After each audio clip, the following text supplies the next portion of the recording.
தமிழ்வினை நேயர்களுக்கு வணக்கம். நடந்து முடிந்த இந்த சட்டமன்ற தேர்தல் முடிவுகள் பல்வேறு ஆச்சரியங்களையும் சில தெளிவுகளையும் மக்களுக்கு கொடுத்திருக்கிறதாக நம்ம நம்புறோம். அந்த வகையில் இந்த தேர்தல் முடிவுகள், இதற்கு பிறகான யாருக்கும் பெரும்பான்மை இல்லாத இந்த சூழல், இதற்கு பிறகு தமிழ்நாடு எதிர்கொள்ள போகும் சவால்கள் என்ன, இது குறித்து இன்றைய விவாதத்தில் நம்ம பேச இருக்கிறோம். நம்ம கூட நீண்ட நாட்களாக தமிழ்நாடு இது குறித்து பல்வேறு பிரச்சனைகளை முன்வைத்து தீர்வுகளை நோக்கி போராட்டங்களை முன்னெடுத்து வருகிற தோழர் திருமுருகன் காந்தி அவர்கள் இருக்கிறார். அவர்கள்ட்ட நம்ம விரிவாக இது குறித்து பேசலாம். தோழர் வணக்கம். வணக்கம். இப்போ நடந்து முடிந்த சட்டமன்ற தேர்தல் முடிவுகளை நீங்கள் பார்த்துருப்பீங்க. இன்னைக்கு தேர்தல் முடிவுகள் வெளியே வந்திருக்குது. இதில் பார்த்தீங்கன்னா யாருக்கும் பெரும்பான்மை இல்லாத ஒரு சூழல் இருக்குது. முதல்ல இந்த தேர்தல் முடிவுகளை நீங்கள் எப்படி பார்க்குறீங்க? இது எதிர்பாராத முடிவுகள் வெளிவந்திருக்குது. எல்லா தரப்புக்கும் யாருமே இப்படி ஒரு முடிவை எந்த தரப்பும் எதிர்பார்க்காத தன்மை தான். எக்ஸிட் போலில் கூட பெரும்பான்மையான முடிவுகள் இப்படிப்பட்ட முடிவுகளை சொல்லலை. ஆனால் மக்கள் இப்படிப்பட்ட ஒரு முடிவை எடுத்திருக்கிறார்கள். அந்த அளவில் இந்த மக்களுடைய முடிவை நாம் நிச்சயமாக வரவேற்கணும். மக்கள் எடுக்கக்கூடிய முடிவுகள் என்பது அவர்கள் எப்படி புரிஞ்சுக்கிறாங்க, தேர்தல் எப்படி அணுகிறாங்கிறத வெளிப்படுத்துகிற விதம் தான். இதன் மூலமாக அவங்க எப்படி தேர்தல் அணுகியிருக்காங்கன்னு நம்ம புரிஞ்சுக்கிறதுக்கான வாய்ப்பாக நான் பார்க்குறேன். அந்த வகையில் இந்த தேர்தல் வெற்றி பெற்ற தமிழக வெற்றி கழகத்தினுடைய தலைவருக்கும் அதனுடைய தொண்டர்களுக்கும் நமது வாழ்த்துக்களை தெரிவிக்கலாம். நீங்கள் சொன்னது சரிதான். ஆனால் இந்த தேர்தல் இதுவரைக்கும் தமிழ்நாட்டு அரசியல் இருந்ததை விட யாருக்கும் பெரும்பான்மை இல்லாத ஒரு சூழல் இருக்குது. இது தமிழ்நாட்டிற்கு நல்லதா, தமிழ்நாட்டின் எதிர்காலத்திற்கு சரியாக இருக்குமா, இல்லை இது எப்படி போகும் அப்படிங்கிறத பற்றியான உங்களுடைய கருத்து? பொதுவாக அந்த மாதிரியான சந்தேகம் வர்றதுக்கான நியாயங்கள் இருக்குது. என்னென்னா, திடீர்னு ஒரு புது தரப்பு ஒன்று உள்ளே வருது. அது வரைக்கும் நம்ம கடந்த நம்மளுடைய வாழ்நாளில் இந்த கட்சி அல்லது அந்த கட்சி, திமுக அல்லது அதிமுகன்ற 2 கட்சி தான் பார்த்துருக்கோம். இப்போ திடீர்னு ஒரு புது கட்சி உள்ளே வருது, ஒரு புது தலைமை உள்ளே வருது. அதுவும் அந்த தலைமை எப்படின்னு இதுக்கு முன்னாடி நமக்கு தெரியாது. அரசியல் நம்ம கவனிச்சதில்லை, அவர்களோட அரசியல் செஞ்சதில்லை. அப்படின்னும் பொழுது ஒரு கவலை எல்லாத்துக்கும் வர்றது ஒரு ரொம்ப நியாயமான ஒரு விஷயம் தான். அது இயல்பு தானே எல்லாருக்குமே. புதுசாக ஒரு விஷயம் நடக்குதுன்னா எல்லாத்துக்கும் ஒரு கவலை வரும். ஏன்னா தமிழ்நாடு அவ்வளோ நெருக்கடியில் இருக்குது. இவ்வளோ பெரிய நெருக்கடி சூழலில் இப்படி ஒரு புதுசாக ஒரு தலைமை உள்ளே வருது, புதுசாக ஒரு கட்சி அதிகாரத்துக்கு வருதுன்னா அந்த கட்சி இந்த நெருக்கடியெல்லாம் சந்திக்குமா, இந்த கட்சி இந்த பிரச்சனைகளை எதிர்கொள்ளுமா, முகம் கொடுக்குமா? தமிழ்நாடுடைய சிக்கலை நீண்ட காலமாக புரிந்த கட்சிகள் 2 இருந்தது, அது இப்போ அதிகாரத்தில் இல்லை. புதுசாக எதுவுமே அனுபவம் இல்லாத ஒருத்தவங்க வந்துட்டாங்கன்னா இதை எதிர்கொண்டுருவாங்களாங்கிற ஒரு கவலை எல்லாத்துக்குமே இருக்கும் தான். அல்லது இது பற்றி சம்மந்தமாக கவனிக்கக்கூடியவங்களுக்கு ஒரு கவலை இருக்க தான் செய்யும். அந்த அடிப்படையில் எல்லாத்துக்கும் அந்த கவலை வர்றதுல நியாயமான விஷயம் தான்.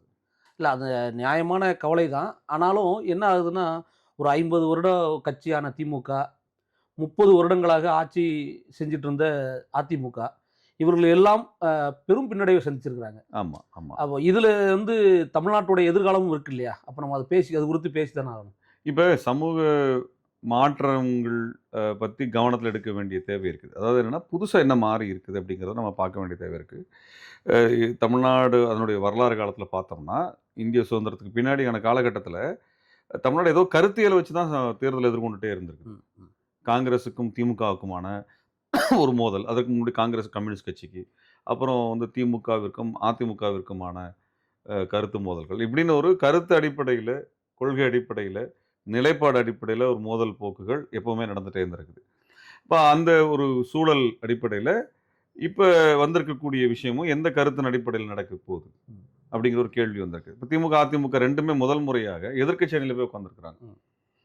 ஆளுங்கட்சியாக அனுபவமே இல்லாத இன்னொரு ஒரு கட்சி ஆட்சிக்கு வந்திருக்கிறது.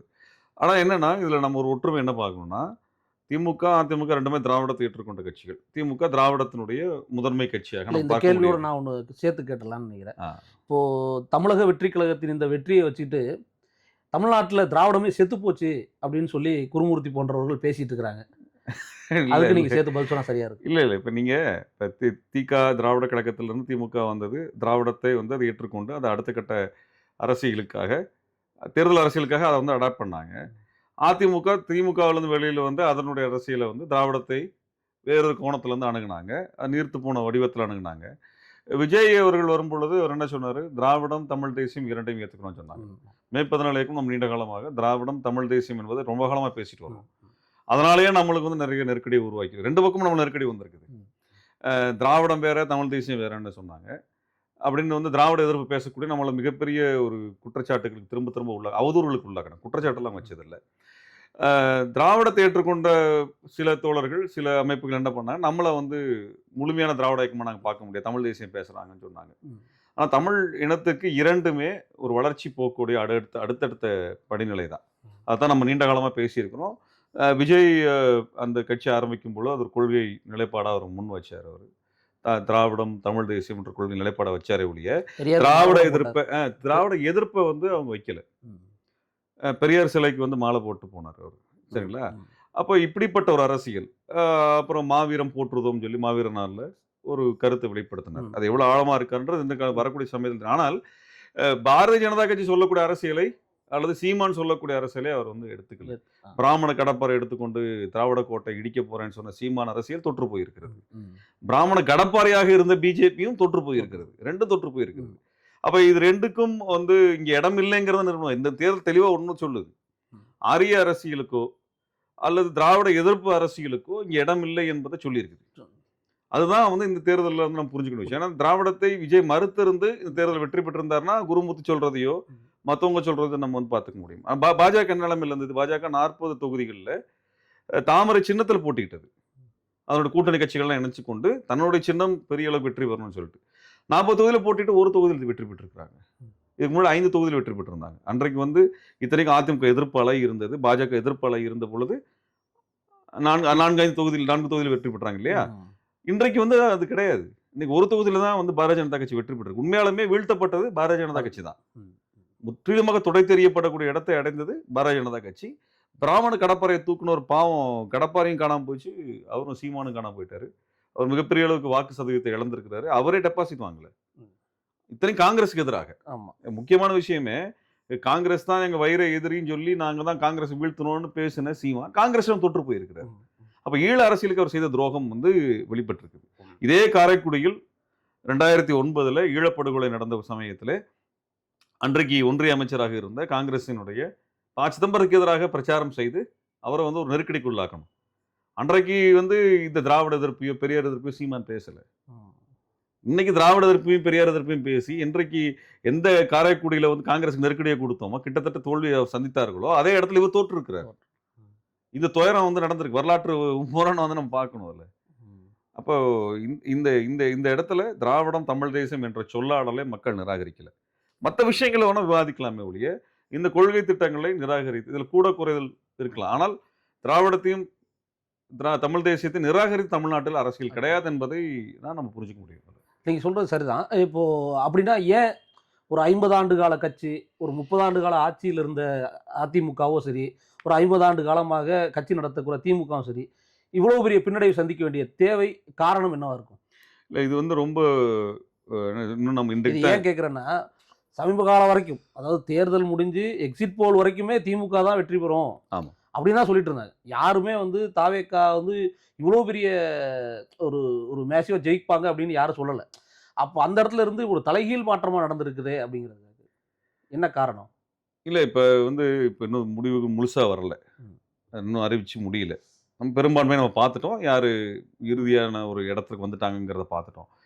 இது ஏன் எந்தெந்த வாக்குகள்லாம் மாறி இருக்குன்னு இனி வரக்கூடிய காலத்தில் தான் நம்ம முழுமையாக புரிஞ்சுக்க முடியும். ஆனால் சில விஷயங்களை மேலோட்டமாக நம்ம வந்து கவனத்தில் எடுத்துக்கொள்ள முடியும். நான் என்ன பார்க்குறேன் அப்படின்னா, மே 17 இயக்கமாக என்னெல்லாம் நம்ம எதிர்கொண்டோம் அப்படின்னா, திமுக ஆட்சிக்கு வந்த காலத்தில் 2021 வந்ததுக்கு பிறகு பாரதிய ஜனதா கட்சி எதிர்ப்பு அரசியலை முன்னால் நின்று நடத்தினவர்கள், சூழலியல் போராட்டங்களை நடத்தியவர்கள், இங்கே ஈழ போராட்டங்களுக்கும் மக்கள் உரிமை போராட்டங்களுக்கும் நடத்தினவர்களுக்கெல்லாம் பின்னாடி தள்ளினாங்க. அங்கே இந்த இடத்துல யாருன்னா போலியான பத்திரிகையாளர்கள், போலியான கருத்து சொல்லக்கூடியவங்க. இதை வந்து நம்ம இன்றைக்கி 5 வருஷம் சொல்கிறோம். மே 17 5 வருஷம் சொல்லுது. இவங்களாம் தப்பான ஆள் கொண்டாந்து, அல்ல தப்பான ஆள் கூட கிடையாது. அவங்க வந்து சந்தர்ப்பவாதிகளாக இருக்கக்கூடியவர்களை வந்து முன்னாடி நிறுத்தினாங்க. அவங்க தான் கருத்துக்களை பேசுகிறவங்க. அவங்களுக்கும் களத்துக்கும் எந்த அனுபவமும் கிடையாது. மக்களை அவங்க சந்திச்சது கிடையாது. மக்களை சந்திக்கக்கூடிய வாய்ப்பு கொண்ட நமக்கு வந்து எந்த விதமான இடமும் கிடையாத ஒரு நிலைமை இருக்குது. அப்போ அவர்கள் வந்து போலியான பிம்பத்தை கட்டினாங்க. அப்போ அந்த பத்திரிகையாளர்கள், கருத்து சொல்லக்கூடியவங்க, விவாதம் நடத்தக்கூடியவங்க, அவர்களுக்கும் மக்களுக்கும் எந்த தொடர்புமே இல்லை. அப்போ ஒரு போலியான ஒரு பிம்பத்தை கட்டினா மக்கள் அதை நம்பலை. அது ரொம்ப பிளாஸ்டிக்காக இருந்தது. அது வந்து எந்த இடத்துல ஒட்டலை. ஏன்னா உன்னை வந்து நான் வீதியிலே பார்த்தது இல்லைப்பா, ஒன்று போராட்டத்தில் நான் பார்த்ததில்லை, நீ இந்த கருத்தெல்லாம் வந்து பெரியார் இதெல்லாம் வந்து பேசிகிட்டு இருக்கிற அப்படிங்கிற இடத்த என்ன பார்ப்பாங்க, மக்கள் வந்து பெருசாக அது கவனத்தில் எடுத்துக்கலாங்கிறது ஒரு விஷயமா நாம் வந்து பார்க்க வேண்டியது இருக்குது. அப்போது இந்த போலியான விஷயங்கள், அப்புறம் வந்து நீங்கள் விஜய் அரசியலுக்கு வந்த எதிர்கொள்ளும் பொழுது நம்ம சொல்லியிருக்கிறோம், எதிர்கொள்ளும் பொழுது கருத்தியலாக எதிர்கொள்ளலாம். அவங்க கருத்தியலாக இருக்காங்களா இல்லையாங்கிறதெல்லாம் முக்கியம். நம்ம கருத்தில்லாத எதிர்கொண்டாதான் அவர்கள் தரப்புல இருக்கிறவங்களும் அரசியல் படுவாங்க. எதிரியையும் அரசியல்படுத்த வேண்டிய பொறுப்பு நமக்கு இருக்குது. அப்படி ஒரு பொறுப்பை அவங்க எடுத்துக்கல. ரொம்ப மலினமாக வந்து கையாண்டாங்க. தற்கூரிகள்னு பேசினாங்க. அது மருத்துவர் எழிலன் திமுகவுல அவர் வந்து அத தற்கூரின்னு சொல்லாதீங்கன்னு சொன்னாரு. ஆனா உடனே அடுத்த நாளே இல்ல அவங்க தற்கூரிகள் தான் சொல்லி பேசி திமுகல இருந்து பேசினாங்க. திமுகவோட ஐடி விங் வந்து ஒரு பெரிய ரோல் ப்ளே பண்ணுச்சு. அவங்க வந்து ஜனநாயக சக்திகள் ஒரு ஒரு விமர்சனங்கள் எந்த இடத்துல தவறு நடக்குதுன்னு சொல்லி சுட்டிக்காட்டக்கூடியவர்கள் எல்லாத்தையுமே எதிரியாக்குனாங்க. எல்லாருக்கும் ஒரு வெறுப்பு நிலை வந்தது. எல்லாரும் ஒதுங்க ஆரம்பிச்சாங்க. முக்கியமாக இந்த அரசின் மீதும், மக்களின் மீதும், அரசியலின் மீதும் ஒரு அக்கறை கொண்டவர் எல்லாத்தையுமே நிராகரிச்சாங்க. அவர் எல்லாத்தையுமே வந்து முத்திர குத்தி வெளியேற்றக்கூடிய இதெல்லாம் யாருன்னு பார்த்தீங்கன்னா, இந்த திமுகவுடைய ஐடி விங்ல வேலை பார்த்தவங்க, அவங்களோட பெண் டீம்ல வேலை பார்த்தவங்க. நீங்களே ஒரு இடத்துல கூட சொல்லியிருந்தீங்க. அ பொருளாதார வளர்ச்சியை மட்டுமே வைக்கிறது வேலையை வந்து பண்றாங்கன்னு தேர்தலுக்கு ஒரு ஒரு 2 மாசத்துக்கு முன்னாடி எழுதியிருந்தீங்க. நம்மளும் அதைத்தான் வந்து பேசியிருந்தோம். 2021ல சுட்டிக்காட்டினோம். 2021ல பிஜேபி எதிர்ப்பு பேசுவதை விட பிஜேபி எதிர்ப்பு பேசல அவங்க. அன்னைக்கு வந்து வளர்ச்சி திட்டத்தை பத்தி பேசினாங்க. இது வந்தா நாங்க ஆட்சிக்கு வந்து இந்த வளர்ச்சி கொடுப்போம், அந்த வளர்ச்சி கொடுப்போம்னு இது வந்து வளர்ச்சி திட்டத்தை பத்தி கவனத்தில் எடுக்கக்கூடிய மண் அல்ல. அரசியல் கருத்தியலாக புரிந்து கொள்ளக்கூடிய மண். அப்போ இது பிரசாந்த் கிஷோர் கொடுத்த அந்த அந்த மாடல் இருக்கு இல்லையா? இப்படிதான் நீங்க கேம்பெயின் பண்ணணும். நீங்க என்ன பெனிஃபிட் தர்றீங்கன்னு பேசுங்க. நம்ம ஒன்னும் பீகார் கிடையாது. நம்ம வந்து ரேஷனலா யோசிக்கக்கூடியவங்க. நம்மளுக்கு ஒரு ஆஸ்பிரேஷன்ஸ் இருக்குது. சரி, நம்மளுக்கு ஒரு பெனிஃபிட்ஸ் மட்டுமே அரசை நம்பி நம்ம இல்லை. பீகார்ல, உத்தரப்பிரதேசத்துல, வட மாநிலங்கள்ல அரசை சார்ந்து தான் அவங்க வளர்ச்சி நிலை போக்குகள் இருக்குது. இங்க அது கடந்த ஒரு கட்டம் இருக்குது. அப்ப அதற்கு என்ன சொல்ல போறோம்? அதுவும் இல்லாம அது வரைக்கும் என்ன போராட்டங்கள் நடந்தது? நீங்க எடப்பாடியார் காலத்துல பாத்தீங்கன்னா என்ன போராட்டம்? சூழலியல் போராட்டம் நடந்ததா? சரிங்களா? நிறைய போராட்டங்கள் நடந்தது. சூழலியல் போராட்டங்கள், உரிமை போராட்டங்கள் நடந்தது. உங்களுக்கு மாநில சுயாட்சி பதிக்கப்படுறதுக்கு எதிரான போராட்டங்கள் நடந்தது. அப்புறம் வந்து சாராய கடைக்கு எதிரான போராட்டங்கள் நடந்தது. இந்த இப்படியாக நடந்த போராட்டங்கள் எல்லாம் பார்த்தீங்கன்னா, எந்தெந்த போராட்டங்கள்லாம் அன்றைக்கு நடந்து தீவிரம் பெற்றதோ, அந்த போராட்டங்கள் குறித்தான தீர்வுகள் எல்லா இடங்கள்லயும் கிடைக்கல. எல்லா இடங்கள்லயும் கிடைக்கல. சரிங்களா? இப்ப நீங்க வந்து உதாரணமா சாராய கடைய பத்தியான தீர்வுகள் என்ன இருந்தது? நீங்க குறைந்தபட்சம் ஒரு 1000 கடைகள், 500 கடைகள நீங்க ஏதோ கையாண்டிருக்கணும், நிறுத்தியிருக்கணும். இப்படி எதுவுமே எது கீயா, எது எது வந்து மக்களுக்கான பிரச்சனையா அந்த காலத்துல போராட்டம் நடந்து அதிமுக எதிரான அலையா மாறிச்சோ, அந்த விஷயங்களில் கவனக்குறைவு இருந்ததை நம்ம வந்து பார்க்கணும். அன்றைக்கு ஜாதிய ரீதியான தாக்குதல்கள், தலித்துகள் மேல இருந்த தாக்குதலுக்கு எதிராக, ஆணவ படுகொலைகளுக்கு எதிராக நடந்தது. உடுமலையில் நம்ம பார்த்தோம். சங்கர் கொலை எல்லாம் பார்த்தோம். இதற்கெல்லாம் எதிராக என்ன நம்ம கிளர்ந்து எழுந்தோமோ, அதற்கு தீர்வுகள் இந்த காலகட்டங்கள்ல கொடுக்காம போனதை மக்கள் பேசுறாங்க. நம்ம சொல்லல. இதெல்லாம் நம்ம அன்றைக்கு ரொம்ப காலமா அதை பேசியிருக்கிறோம். ஆனா மக்கள் வந்து இதை கவனிக்கிறாங்க. இதுக்காக தான் பேசுறாங்க. அப்ப இதெல்லாம் எளிமையா தீர்த்திருக்கக்கூடிய விஷயம் தான். நம்ம இது மாதிரி நிறைய காரணிகளை சொல்லலாம். ஆனா இவ்வளவு பெரிய வெற்றி அவர்களுக்கு கிடைப்பதற்கான இன்னொரு காரணம் என்னன்னா, திராவிடத்துக்கு எதிராக இவர்கள் பண்ண அவதூறுகள் இருக்கு இல்லையா? பொதுவான அவதூறுகள். அது திமுக திராவிடம்னா திமுக, திமுகனா திராவிடம்னு இவங்க பேசுனது. இது அந்த இடத்துக்கு வரக்கூடிய இடங்கள் வந்து நின்னது. அடுத்து வந்து பெண்களுக்கு பாதுகாப்பு இல்லை என்று அவங்க பேசினது. இவங்க வைத்த மத்த குற்றச்சாட்டுகள் எல்லாத்துக்குமே, சாராய கடை பிரச்சனையா இருந்தாலும் சரி, ஊழல் பிரச்சனையாக இருந்தாலும் சரி, சட்டம் ஒழுங்கு பிரச்சனை, இது எல்லாத்தையும் வந்து திமுகக்கு எதிராக அதிமுக பேசினாங்க, நாம் தமிழர் பேசினாங்க, பாஜக பேசினாங்க. ஆனால் சட்டம் ஒழுங்கு அதிமுக சரி பண்ணுமானா சரி பண்ண முடியாதுன்னு மக்களுக்கு தெரியும். ஊழல் பிரச்சனையை பாஜக சரி பண்ண முடியுமானா சரி பண்ண முடியாதுன்னு தெரியும். அல்லது வாரிசு அரசியலை சரி பண்ண முடியுமா முடியாதான்னா பாஜகவில் பண்ண முடியாதுங்கிறது நல்லாவே தெரியும். இலவசங்களே வேண்டான்னு சொல்லி சீமான் பேசுனதெல்லாம் மக்கள் எடுத்துட்டாலும் அந்த இடத்துக்கு ஆட்சி அதிகாரத்துக்கு வரமாட்டான்னு தெரியும். ஆனா இது எல்லாத்தையுமே வந்து இது எல்லாத்துக்கும் இவ்வளவு பிரச்சனை இருக்குதா, இவங்க இவ்வளவு இந்த பிரச்சனை சொல்றாங்க, அந்த கட்சி இவ்வளவு பிரச்சனை சொல்றாங்க, இந்த கட்சி இவ்வளவு குற்றச்சாட்டு சொல்லுதா, அப்ப இதுக்கெல்லாம் தீர்வு யாரா இருப்பா? இவங்க கிடையாது. இவங்க பிரச்சனையே சொல்றாங்களுடைய தீர்வு வேற ஒருத்தர், இதுவரை டெஸ்டே பண்ணப்படாத ஒருத்தர் அப்படின்னு அவங்க ஒரு முடிவுக்கு எடுக்கிறாங்க. அவங்க ஒருத்தர் மேல நம்பிக்கை வைக்கிறாங்க, முடிவு எடுக்கிறாங்க. இப்படி பல காரணிகள் அதுல உள்ள இருக்கிறதா நம்ம வந்து பார்க்க முடியுதா நான் நினைக்கிறேன். இன்னும் வரக்கூடிய சமயத்துல இன்னும் நம்ம ஆழமா பார்க்க முடியும். வர்ற தகவல்கள் அடிப்படையில் இன்னும் கொஞ்சம் விரிவாக நம்ம இன்னும் ஆய்வுகள் பண்ண வேண்டியிருக்கு. எதெல்லாம் எப்படி நடந்தது? நீங்க நகரம் முழுக்க நகரங்கள் பெரும்பாலும் ஜெயிச்சிருக்கிறாங்க. நகரங்கள்ல வந்து என்ன அதுதான் இப்ப நம்மளுக்கு வந்து ஆச்சரியமாவும் இருக்கும், கவலையாவும் இருக்கும். என்னன்னா என்ன வகையில் ஆச்சரியம்னா, எந்த பிரச்சனையை தீர்க்கணும்னு நகரங்கள் இப்படி முடிவெடுத்துச்சு. ஒண்ணு சொல்லணும். திமுக தீர்த்தணுங்கிற இடத்துல சொல்லல. இந்த இந்த தேர்தலே நாம வந்து ஒரு கவனிக்க வேண்டிய கவலைப்படக்கூடிய விஷயம் என்னன்னா, திமுக மேல இருக்கக்கூடிய வாக்குகள் என்பது தவேக பக்கம் வருது. சரி, எந்த பிரச்சனையும் மைய பிரச்சனையாக வைக்கப்படுது. எதை தீர்வு காண்பதற்காக இந்த மாற்றம் நடத்தப்படுது அப்படிங்கிற ஒரு தெளிவு வெளியில வந்தா தான் சரியா இருக்கும். அதுதான் நம்ம முக்கியமானதா இல்ல, வந்து அப்படி பார்க்கணும். ஒண்ணு இந்த தேர்தலே எங்கேயுமே வச்ச மாதிரி இல்ல. ஒரு கொள்கையை முன் வச்சு இல்ல கொள்கையோ அல்லது தீர்வுகளையோ ஆ. பேசுறது இருக்கு இல்லையா? ம், ம். இப்ப தீர்வுகளே பேசுறது இருக்கு. இப்ப ஊழல் பிரச்சனைன்னு எடுத்தோம்னா இந்தியா முழுக்க ஊழல் பிரச்சனைகள் எல்லா இருக்கு, இடத்துலயுமே இருக்கு. இருக்குது. ஊழல்ங்கிறது அரசியல்வாதிகள் மட்டும் தான் ஊழல் செய்றாங்களா? ம். அதிகார வர்க்கம் ஊழல் செய்கிறது. சரி. நீதித்துறையிலிருந்து எல்லா இடத்துலயும் சரி. ஊழல் இருக்குது. இப்ப இத வந்து எப்படி கையாள போறோம்ங்கிற ஒரு முறைய சொன்னா நம்ம இன்னும் வலுப்படுத்த முடியும். ம். வரவேற்கிறோம். ம். ஊழலை வந்து விஜய் எதிர்கொள்வார் அப்படின்னா வரவேற்கிறோம். ஏன்னா அப்படி ஒரு மாற்றம் தேவை இருக்குது. ம். அன்னெசசரியான பாரோயிங், அன்னெசசரியான இன்வெஸ்ட்மென்ட் அப்படின்னு அவங்க ஏதாவது ஒண்ணு சொல்றாங்கன்னா, இப்ப இந்த இடத்துலலாம் ஊழலா இருக்கு. ம். இந்த இடத்துல தனிநபரா இல்ல. ம். ம். ஒரு ஒரு சிஸ்டம் லெவல்ல என்ன நடக்குது? ம். ம். அதில தனிநபர் ரோல் என்ன? ம். பங்களிப்பு ம். என்ன? ம். தனிநபர் பங்களிப்பு என்ன?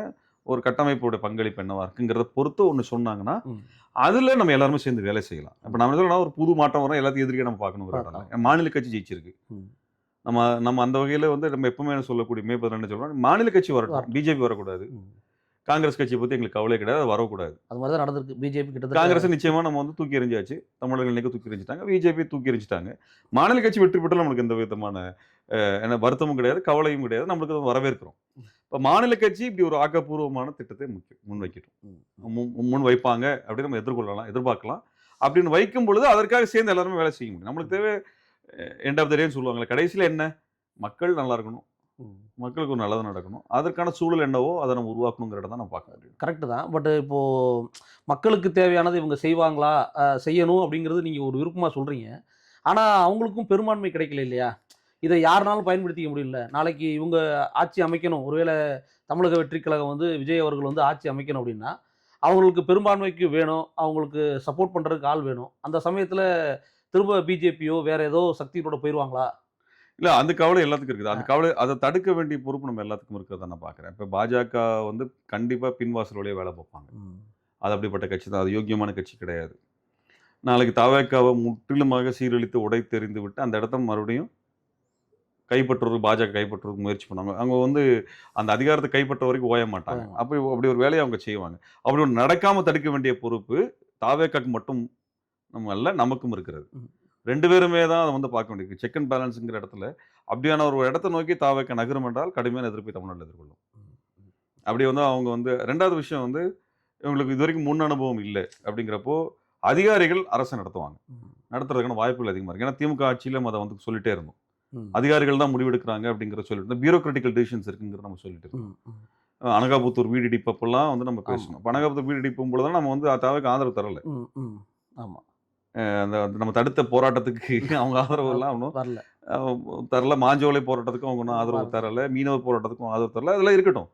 இனி வரக்கூடிய காலத்துல நீங்க என்ன கொள்கை முடிவு எடுக்க போறீங்க? ம். நீங்க வந்து என்ன இப்ப நீதிமன்ற உத்தரவு வாங்கிட்டு வந்தா, நீதிமன்ற உத்தரவு சொல்லி நீங்களும் இடிக்க போறீங்களாங்கிற கேள்வி வரும். ம். ம். இப்ப பாரதிய ஜனதா கட்சியோடு சேர்ந்து அவங்க எடுக்கக்கூடிய, அவர் கொண்டு வரக்கூடிய மும்மொழி கொள்கை, மத்த விஷயங்கள எப்படி கையாள போறாங்க? ம். ஆர்எஸ்எஸ் என்ன செய்ய போறாங்க? ம். இப்படிங்கிற இப்ப இதுலலாம் ஒரு ஆக்கப்பூர்வமான முடிவு எடுக்குறாங்க. நாங்க ஆர்எஸ்எஸ்ஸை அனுமதிக்க மாட்டோம். ம். மும்மொழி கொள்கையை அனுமதிக்க மாட்டோம். மீனவர் மீதான தாக்குதலை நாங்கள் அனுமதிக்க மாட்டோம். ஏழை மக்களோட குடிசைகளை இடிப்பதற்கு எந்த காரணத்தை கொண்டும் அனுமதிக்க மாட்டோம். அதுக்கு உடனடியாக நாங்க வேற எதுனா அஃபிடவிட்ஸ் போடுவோம். அதற்கான நீதிமன்றத்தில் உரிய முறையில் பதில் இப்படியெல்லாம் முடிவெடுத்தா நிச்சயம் வரவேற்போம். ம். இதெல்லாம் நடக்கணும். இப்படியெல்லாம் நடந்தா தான் அது வந்து வேறொரு மாற்றாக நான் அமைய முடியறதா நம்ம வந்து பார்க்குறேன். அப்படி செய்யணும். அப்படி செய்வாங்களான்னு எனக்கு தெரியாது. ம். அத நம்ம வந்து முன்னாடியே ஒருத்தர் மேல நம்பிக்கையோ, அவநம்பிக்கை 2ம் வைக்கிற இடத்துக்கு நம்ம இல்ல. இல்ல நம்ம நம்ம வந்து மக்களுக்கு நம்பிக்கையே சொல்றோம். இப்படி ஏன்னா நம்பிக்கை இருக்கணும். கூட இல்ல. நான் என்ன சொல்றேன்னா, ஒரு செய்யணும்னு நம்ம ஒரு விருப்பம். அமைப்பா இருந்து என்ன ஆ. பார்க்குறோம்னா, மக்களுக்கு நல்ல விஷயம் நடக்கிறதுக்கான சூழல் வந்ததுன்னா செய்யலாம். ஆ. அது இல்லைங்கிற பொழுது நம்ம அதற்காக கேள்வி கேட்க வேண்டிய இடத்துல வந்து நிக்கக்கூடிய இடம் தான். அப்ப அதனால வந்து ஸ்பெகுலேட்டிவா அது மேல ஒரு அவநம்பிக்கையோட நம்ம அல்லது நம்பிக்கையோட 2மே நம்ம வந்து பேச வேண்டிய அவசியம் இல்ல. ம். ஆனால் வந்து இந்த ம் மாற்றம் என்பது எதை மாற்றப் போகிறது? ம். எந்த எந்த விளைவுகளை கொடுக்கப் போகிறது என்பதில நம்ம எல்லாருக்கும் ஒரு அக்கறை இருக்கிறதா நான் பார்க்குறேன். அதில நம்ம எல்லாருமே இணைஞ்சு செய்யணுங்கிறத நான் பார்க்குறேன். நிச்சயமா இது வந்து ரொம்ப மேலோட்டமான ஒரு உரையாடல தான் நான் வந்து பார்க்குறேன். ஏன்னா நம்மளுக்கு இன்னும் அதிகமான தகவல்கள்லாம் வரல.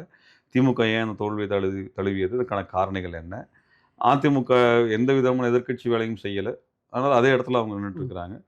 தாவேக்கா இந்த வெற்றியை எப்படி ஈட்டுனாங்க? ம். அதை வந்து நம்ம எப்படி பார்க்கிறது? மக்கள் எப்படி நம்ம புரிந்து கொள்வது? அத வந்து நம்ம தெரிஞ்சுக்க வேண்டிய தேவை இருக்குது. இதில அ முன்னாள் முதல்வர் ஸ்டாலின் அவர்களுடைய இருக்குல்ல. தோல்வி வந்து நிச்சயமா வந்து அது வந்து ஏற்கக்கூடிய விஷயம் இல்லை. ஏனென்றால் வந்து ஒரு இந்திய அளவில் ஒரு அறியப்பட்ட தலைவராக தமிழ்நாட்டினுடைய பாஜக எதிர்ப்பு குரலாக இருந்தார். நான் வந்து அந்த இடத்த முக்கியமான இடமா பார்க்குறேன். பாரதிய ஜனதா கட்சிக்கும் நரேந்திர மோடிக்கும் எதிர்ப்பு குரலை ம். வந்து அவர் கொடுத்து கொண்டிருந்தார். அது மிக ஒரு என்ன சொல்றது, வலுவான கருத்தியல் ரீதியான பதில் அவர்கிட்ட இருந்து வெளி வந்துட்டே இருந்தது ஒவ்வொரு முறையும். அதான் நான் முக்கியமா பார்க்குறேன். ம். அவர் ஆட்சி இதில வந்து நீங்க ஏற்கிறது, மறுக்கிறது நெறையா இருக்கலாம். ஆனால் இந்திய அரசுக்கும் நம்மளுக்குமான முரண்பாடு ரொம்ப முக்கியமானதா பார்க்குறேன். ஏன்னா, விஜய் வந்து தமிழ் தேசியம்னு பேசுறாரு. திராவிடம் பேசுறாரு. 2மே எத வைக்குது? இந்தியாவிற்கும், தமிழ்நாட்டிற்குமான இந்திய அரசிற்கும், ம். தமிழ்நாட்டிற்குமான அதிகார அதிகார பகிர்வுகள், பகிர்வு. அதிகார பகிர்வு வைத்துக்கொண்டு நடக்கக்கூடிய முரண்பாடுகள், இத குறித்து பேசக்கூடிய விஷயம் தான் அது 2மே. ம். ம்.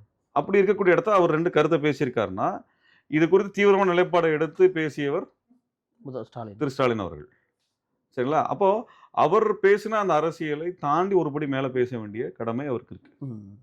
அப்படிதான் நான் வந்து பார்க்குறோம். ஆனா அந்த அந்த இடம் வந்து வெற்றிடமா போயிறக்கூடாது. தமிழ்நாட்டின் குரல் இந்திய அளவில் பாசிசத்துக்கு எதிராக, மோடி அரசுக்கு எதிராக, தமிழக விரோத கொள்கைகளுக்கு எதிராக இருக்க வேண்டிய தேவை இருக்கிறதா நான் வந்து பார்க்குறேன்.